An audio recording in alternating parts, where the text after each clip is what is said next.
দেবী শ্রীলেখা। আমি শ্রীলেখা আর আমার নতুন ব্লগে জানাই তোমাদের অনেক স্বাগত। প্রায় অনেক দিন পর একটা ব্লগ বানাচ্ছি। সেই লাস্ট ফেব্রুয়ারিতে একটা ব্লগ করেছিলাম লং। দেন এখন আমি আবার একটা ব্লগ বানাচ্ছি।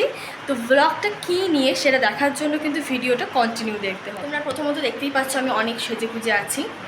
দাঁড়াও তোমাদের দেখায় আমি কি পরেছি আজকে। এই যে এখানে আমি একটা লং গাউন মতন পরেছি। কেমন লাগছে আমাকে অবশ্যই জানাবে। আজকে আছে আমাদের অফিসের ম্যানেজারের রিসেপশন। তো সেই রিসেপশন পার্টিতে আমরা সকল হসপিটালের কলিগরা যাচ্ছি। সেই উপলক্ষে আজকে সাজ। তো সেখানে গিয়ে কীরকম মজা করছি, কীরকমভাবে বিয়ে বাড়িটা কাটাচ্ছি, সব কিছু তোমাদের সাথে শেয়ার করবো।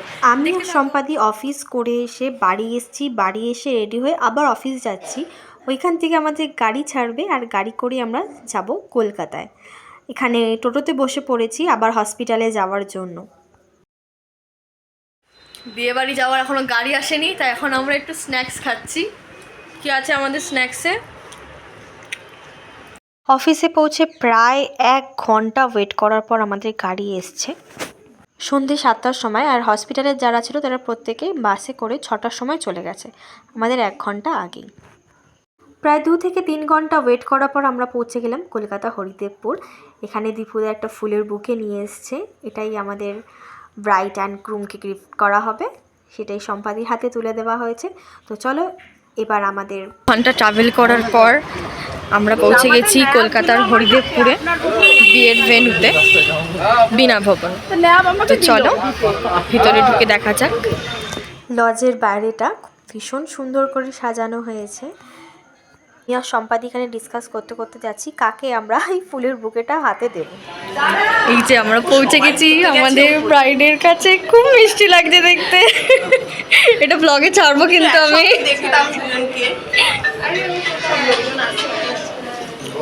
অনেক খোঁজাখুঁজির পর আমরা এখানে আমাদের গ্রুমকে পেয়ে গেছি, শুভজিৎদা। এখানে আমাদের অফিস কালিকের সাথে সবাই মিলে ফটো তুলছে।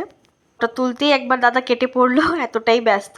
আর এখানে বাটারে ছিল চিকেন পকোড়া, ফিশ পকোড়া, কিন্তু এতটা লেটে গেছিলাম যে খেতে পারিনি। এই হলো পুরো লজটা, বীণা ভবন। আমরা প্রায় ওখানে গিয়ে পৌঁছেছিলাম তখন বাজে রাত 9:30। আমাদের যারা গ্রুপেরা ছিল হসপিটালের প্রত্যেকেই তখন বাড়ির থেকে রওনা দিচ্ছে, আর আমাদেরও খেতে যাওয়ার জন্য তাড়া দেওয়া হচ্ছিল। তাই আমরা চলে যাচ্ছিলাম 3 তলায় বীণা ভবনের দিকে। এইখানে খাবার সমস্ত ব্যবস্থা করা হয়েছে, এখানে সবাই বসে খাচ্ছে। বুফে সিস্টেম ছিল এখানে, যে যার মতন খাবার নিয়ে দাঁড়িয়ে দাঁড়িয়ে খাওয়ার কি। এখানে আমাদের নায়েবদা খাচ্ছে। মেনুতে ছিল কুলচা, ডাল মাখনি, স্যালাড, ফ্রাইড রাইস থেকে শুরু করে চিকেন কষা, চাটনি পাঁপড় মিষ্টি, যে মাছ খাবে। খেয়ে দিয়েই আমরা এখানে আমাদের গাড়ির জন্য ওয়েট করছি রাস্তায় দাঁড়িয়ে। 41 পল্লীতে আমরা আমাদের গাড়ির ওয়েট করছিলাম। পাশেই দেখতে পাচ্ছ এখানে আমার স্যার দাঁড়িয়ে আছেন, প্রহরদা। আর রাস্তা দিয়ে যত বাস যাচ্ছে সব কনে যাত্রীর বাস যাচ্ছে।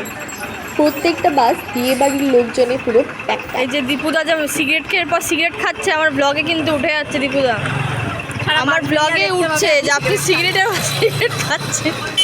বিধ্বস্ত অবস্থায় আমরা রাত 1টায় ফিরে এলাম, আর এখানেই শেষ হচ্ছে ব্লগটা। দেখা হবে আবার একটা নতুন ব্লগে। বাই।